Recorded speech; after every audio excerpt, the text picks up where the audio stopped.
Hey gang. So, for those of you that don't know me, I think I'm cool. I do.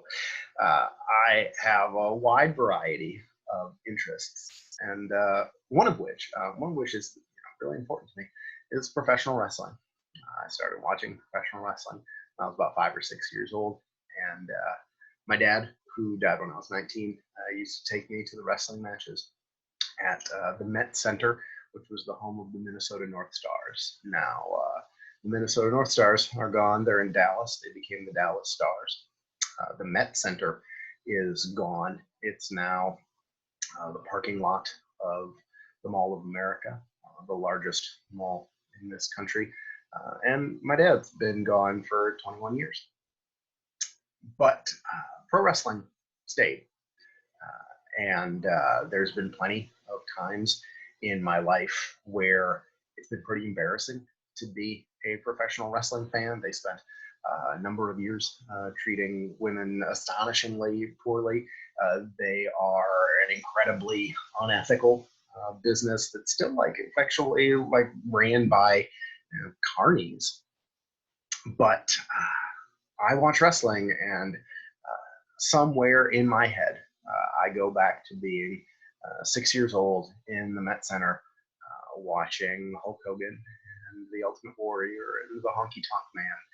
And it was said in the Imagineering story, the Disney documentary, that there's not a lot of grown up in a child, but there's a lot of child in every grown up. And so my love of professional wrestling really kind of comes from that. You're like, Seth, what in the heck is the point of talking about professional wrestling? And I think the answer to that is the basis of this concept that we're going to look at today called the social penetration model. And the social penetration model is the argument that essentially says that relationships form when information is delineated from one person to another.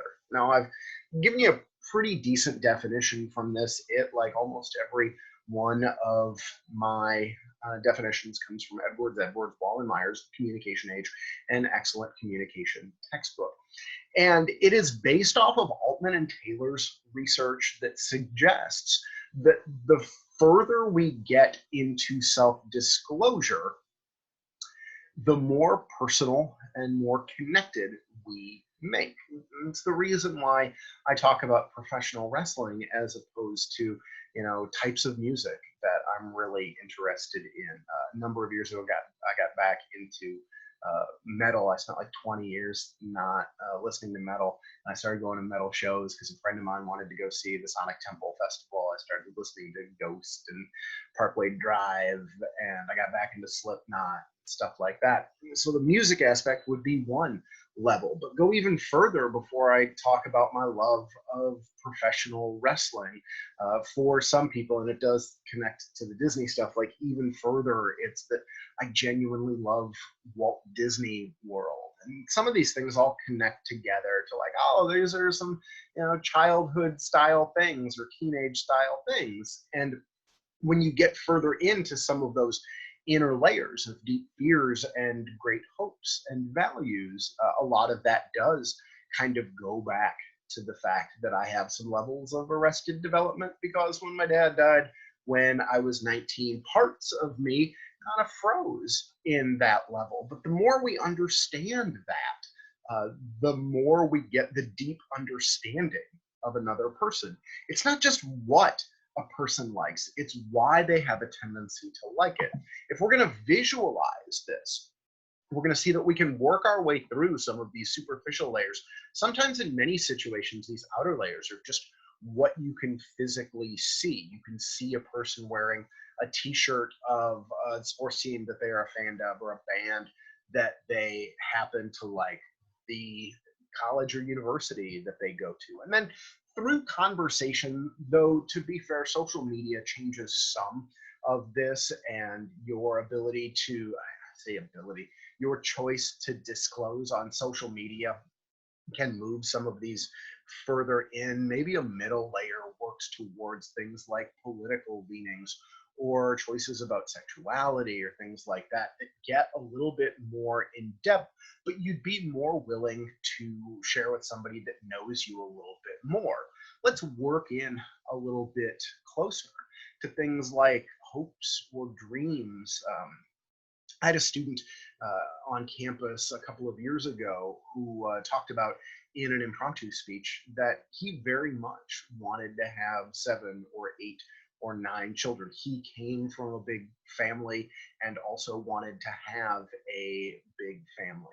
And we spent a lot of time in the class actually talking about at what point in a relationship it was his responsibility to share that with a potential partner. Because for a number of, and I should back up for a second, this was a straight man who was interested in a long-term relationship and marriage with a straight woman.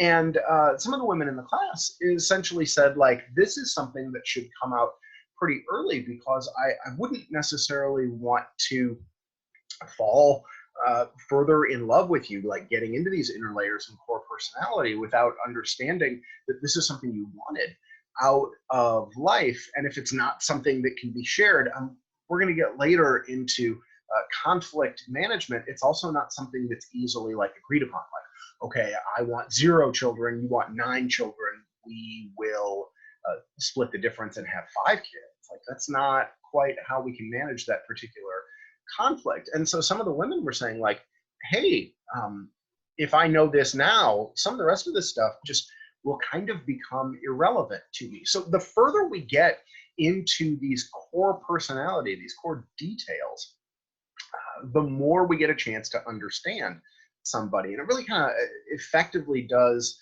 a really good job of suggesting that the more you understand about a person, the better off you're going to be in truly understanding their core personality.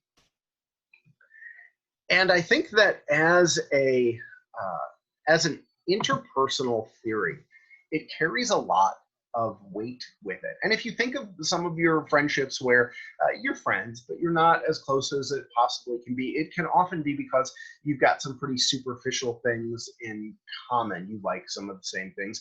Maybe you took a class or 2 together, and so you studied together. You're like, oh, that happens to work.